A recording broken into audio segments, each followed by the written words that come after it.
Recently, I received an email from one of you, and it said this: I really enjoyed your video on the average savings for retiree, but I felt it was limiting because it didn't take into account other income sources. Do you know what the average income for someone in retirement is? Well, that's a great question, and thankfully, there's a large amount of data from the Bureau of Labor Statistics and the Census Bureau that's going to help us answer that question. So in today's video, we're going to answer 3 questions. First, what are the average expenses or expenditures for someone in retirement? Second, what is the average income for someone in retirement? And finally, should I be concerned about having enough retirement income?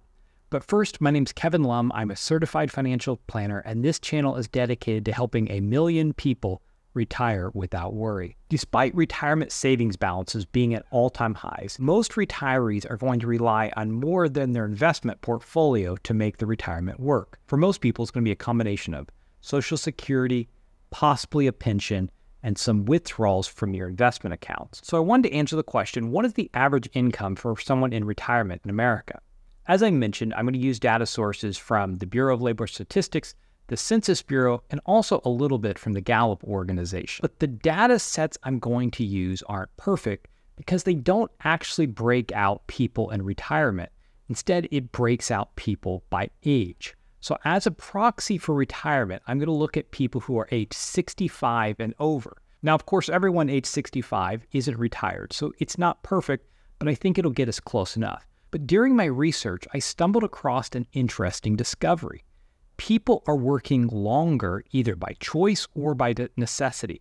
In 2007, 41% of people aged 60 to 64 had retired. But that number over the past few years has fallen dramatically. In fact, it's fallen by over 20%. Today, only 32% of people between the ages of 60 and 64 are retired. And even among those people who are 65 and older, the percentage of retirees has dropped from 76 to 70%. And so as you can see, people are working longer. But despite these trends, examining the financial data of those over the age of 65 is still going to be the best proxy for understanding retirees' incomes and expenses. So let's start by looking at the expense side of the equation. In 2020, the average retiree spent $47,573 a year. Just 2 years later, in 2022, that number had skyrocketed to $57,818, a staggering 22% increase. In comparison, expenses for those under the age of 65 increased by 19% from $66,000 to almost $79,000. These numbers highlight the disproportionate impact of inflation on retirees. This is also why I'm so obsessed with protecting clients from unexpected inflation. When putting together a retirement plan, when I stress test the plan, inflation is one of the biggest threats.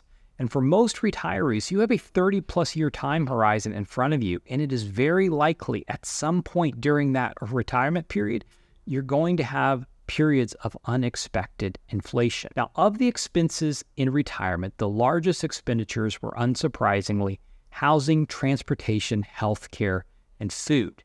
Now, many of you watching, many retirees have paid off your home. But what I'm seeing with clients, and I'm guessing many of you are seeing the same thing, is that property tax and skyrocketing insurance are still causing home costs to be a drag on your budget, in addition to, the just general maintenance and keeping up your home. So even though your house might be paid off, there still can be a significant amount of housing costs. So that's just a quick overview of expenses in retirement. On average, over the past few years, retirees have seen a dramatic increase in their expenses because of inflation. So now let's turn our attention to the average income for retirees. According to the data from the Census Bureau and the Bureau of Labor Statistics, the average retirement income for U.S. adults age 65 and older is $75,000. However, as I explained in my video on the average retirement balances, the median income, the middle value in the data set, is a more accurate representation of the typical retirement income, as averages can be skewed, or the mean can be skewed by small percentages of wealthy retirees. The median income for a retiree as of the latest data set is $50,290. On a monthly basis, the average income is $6,252, while the median monthly income is $4,191.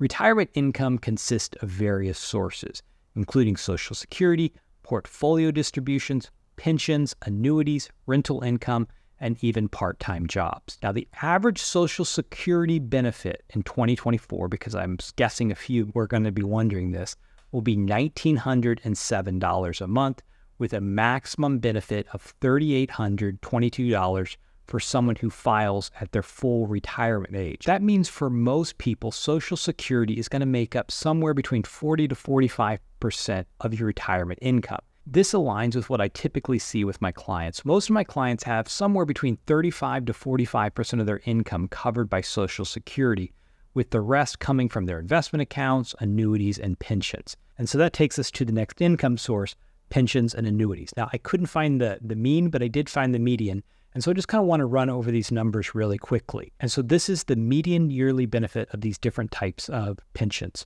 The first is a private pension and an annuity, and the average is $10,788. So people in the private sector tend to have a smaller pension than people in the public sector, as you'll see in a minute. The other challenge with private sector pensions is they're often not inflation adjusted. So the federal government pension is $27,687. As I tell many of my clients who work for the federal government or who did work for the government, I'm jealous of your pension. The median military pension is $21,747, and the median state and local pension is $22,662. And so those are the median annual numbers for someone who has a pension or an annuity. But for most people, including most of you watching, a majority of your retirement income is not going to come from Social Security or from a pension, but it's going to be generated from your investment portfolio. And so one of the big questions you have to decide in retirement is, what is my withdrawal rate going to be? And there's a lot of bad advice, particularly for DIY investors, around withdrawal rates. I mean, some people think that the 4% withdrawal rate is gospel. It's not. Some of you should take out way less than 4%, depending on your portfolio. And some of you can take out way more. So if you have a factor-weighted portfolio, historically, you've been able to pull out more than 4%. But you need to figure out, what is your withdrawal rate going to be as you're figuring out your retirement income? Now, for some of you, you actually want to have a high withdrawal rate early in retirement to allow yourself to delay your Social Security and pension. Trying to have a flat 4% withdrawal rate may not make sense for you. You should maybe have an 8 to 10% withdrawal rate and then drop down to 2 to 3%. For some of you, you might want to adopt a more dynamic withdrawal strategy, and there's multiple different ways you can approach this. There's an entire company called Income Labs that helps model this out. There's the guardrail strategy, and the dynamic strategies are essentially, and this is an oversimplification, but when the market is doing well, you can pull out a larger percentage, so maybe way more than 4%. And if there is a market downturn, you just tighten your belt, spend a little bit less, and decrease your withdrawal strategy. There's also a bucket strategy, which I happen to be a fan of, right? So you have a bucket of money, of safe money that covers maybe 2, 3, 4 years of your income. And then you're able to take on more risk with your investment portfolio, because if there is a market downturn, you don't have to sell into that downturn, therefore helping to mitigate the sequence of return risk. So there are all these different ways you can approach the retirement income that you take from your investment portfolio. And one of the big mistakes I see people making is that they don't understand the difference between investing for accumulation and investing for retirement. And so little things like, which account do I withdraw from first? And managing the sequence of return risk, and deciding whether you should do a Roth conversion or not. And so as you're thinking about retirement income, it's about more than just investing your money, but it's also getting those sequences right, figuring out, where am I going to pull my money from first? Which account do I pull from first? How do I invest this money? How do I take enough risk that I protect myself from future inflation, but I don't take on too much risk so that I end up blowing up my retirement account? And that leads to the question I receive a lot: will I have enough income? And it's hard to answer that question, right? I get asked this question probably more than almost anything else. And the answer is, of course, it depends. It depends on how you manage your income in retirement. It depends on how you manage your expenses. I guess it's not too dissimilar from the pre-retiree year. But what we do know is that the median income for the average American in retirement is lower than the average expenditure for that group, suggesting there is a definite risk. And inflation has made this problem even worse, and it continues to be a risk. The Pew Forum, which is a research group, suggests that 32.6 million retirement-age households will have an annual income below $75,000 and an average cash shortfall of $7,000 by 2040.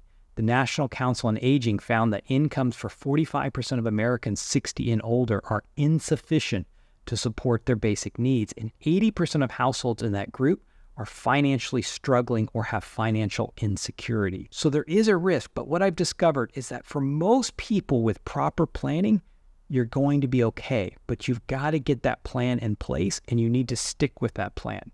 Now, if you're preparing for retirement, there are 5 numbers that you have to know before you decide whether to retire. And so I made a video outlining those 5 numbers that you need to know, and you can watch that here.